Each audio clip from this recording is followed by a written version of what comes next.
Hey everybody, I'm the Drink Pro, and today I'm drinking coffee aged in Pappy Van Winkle barrels.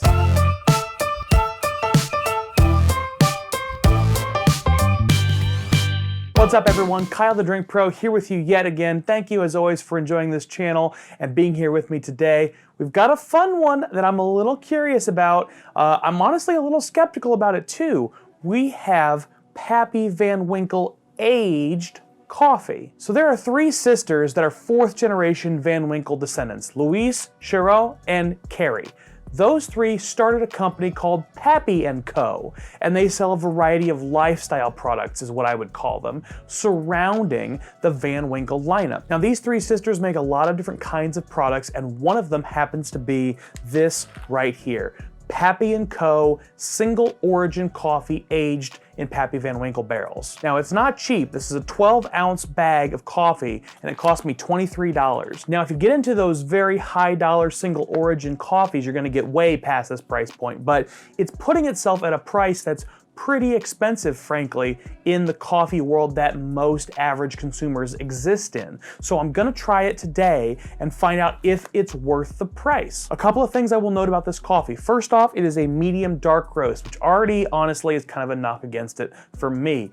I like light roasts. If you're not light roasting your coffee, what you're doing is trying to hide imperfections. That's my humble opinion. Now I like the flavors that come out of a highly roasted coffee. I like that caramelization, I like those deep, rich, dark flavors, but that is not highlighting the flavors naturally in the bean. That is highlighting the process instead of the product. And that's why you can use a lower quality bean to make highly roasted, but still pretty darn decent coffee. So look out for that. If you want the top of the top in terms of the quality of the bean, it's probably gonna be a light roast. Light roasts just don't mask as well. So if you get a light roasted coffee that's not a good bean, you can tell really freaking easily. Now, Pappy & Company doesn't do any of the roasting or of the bean selection for this coffee. So it's a single origin Guatemalan. I don't love that it's a medium dark roast, but I do think that they were smart to not try to do it themselves. Hire an expert. And they reached out to the Good Folks Coffee Company in Louisville, Kentucky. I'm actually gonna try to reach out to the Good Folks Coffee Company because I would love to do some work with them. Obviously they're working in the bourbon space, so I'm curious what other products they have and what kind of coffee range they exist within. Just checking out on my computer, which is right off screen over here, I see they have literally dozens of different offerings and at least a dozen of single origin offerings. So they're obviously doing a lot of work in the coffee space. I hope it's as good as some of the other local roasteries I found here in Indianapolis and elsewhere throughout the country. But we're not here to talk about that. We're here to talk about Pappy Van Winkle barrel-aged coffee. So what they've basically done is taken a standard medium dark roast Guatemalan coffee, thrown it into a Pappy Van Winkle barrel. And by the way, we don't even know what age those Van Winkle barrels were, which, I'm sorry, immediately red flag. Tell me what age the Pappy Van Winkle barrels are. And I know they've done that with other products because on their website, they talk about the 23-year-old Pappy Van Winkle barrel aged maple syrup. So I know they've at least checked those barrels and said, all right, this syrup's going into the 23-year barrels. That makes sense. Why is there no age statement on your coffee? I'm confused by that. Maybe there's a reason, but I would love to know what it is. Like I said, I'm gonna reach out to the good folks at Good Folks. Now, without too much ado or preamble, let's get into this tasting. I will say, shout out to Vine and Table. They're the ones where I bought this coffee, and everyone, literally everyone in the store, asked me to tell them how this coffee was. So I'm gonna link this video to them. This is how that coffee is. Good or bad or indifferent, now you guys know. Now I will say, it smells really fantastic. You can definitely smell the bourbon and you can smell the oak. The aging process really stands out. And when I looked at the beans, they looked a little bit dry, which makes sense because you're aging them in a barrel. So they're gonna be drier than your standardly fresh roasted beans, but they were mostly whole beans, they were mostly large, they were relatively light, frankly, for a medium dark roast. So a lot of good signs there if you understand what you're looking for from beans. All right, so let's get into the taste on this. That's really interesting. So the oak really comes through. You can definitely tell this is an aged product. I'm not sure if it really stands out as bourbon. I've had some bourbon finished coffee that was just aggressively bourbon forward. They must have just thrown coffee in a very wet barrel. This doesn't seem to be that. This is a little bit of a hint of bourbon, and then a much more oaky general profile, but it's a very good coffee so far. So I've talked before about Guatemalan having sort of that red apple note. I definitely still get that here. One thing that kind of stands out to me though that's a little bit different is there's a citrus component to this. Like almost a blood orange. It's orangey, it's citrus, but it has that sort of tinge that's hard to describe right now for me that I only really get from blood oranges. I'm also getting this sort of slightly grassy, earthy quality, and maybe even like a sweet pea.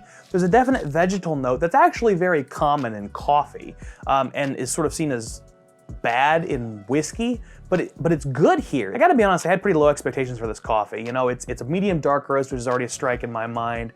It's, you know, working with a big brand, the Pappy Van Winkle brand that's so hot right now. They could throw out garbage and people would still buy it.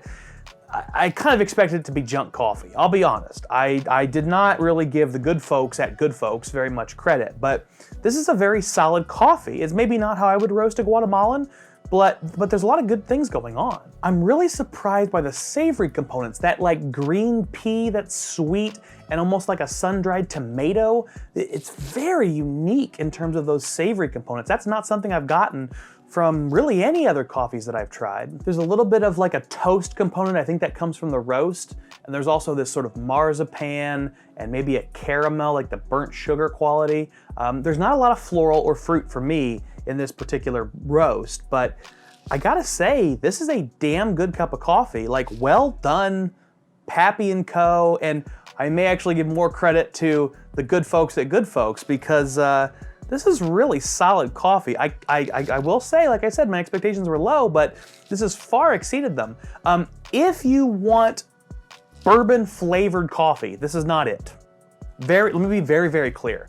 I have had bourbon barrel aged coffee that was way more bourbony than this. This is only barely bourbony, but it is damn good coffee. You can tell it's been aged in oak. The oakiness comes through and a little bit of the bourbon comes through. You get touches of that sort of vanilla and the caramel notes, but as a whole, this is much more a classic medium dark roasted Guatemalan, and it's made very well. Just to be clear on process, I did this as a pour over. I did the 16:1 ratio, pretty standard for pour overs. These are whole beans that they are selling, and so I freshly ground them and immediately brewed them. And the more I keep tasting this, the more I'm starting to get almost like a raisin or a blueberry note. The berries start to show up on the back end after it's cooled down to almost room temperature. There's a lot going on in this. Like, I gotta say, I'm super impressed with this coffee. It's got a lot going on. It's got some interesting additions from the barrel aging. I gotta say, I'm super impressed with this coffee. I would definitely recommend it. Check out the guys at Good Folks and Pappy & Co. Vine & Table is where I picked this coffee up. So go to Vine & Table if you're in the Indianapolis area and pick up 12 ounces of it. I will say that's a little expensive for 12 ounces, but pretty close to the price on their website. I'm gonna break something, so I'm gonna end the show.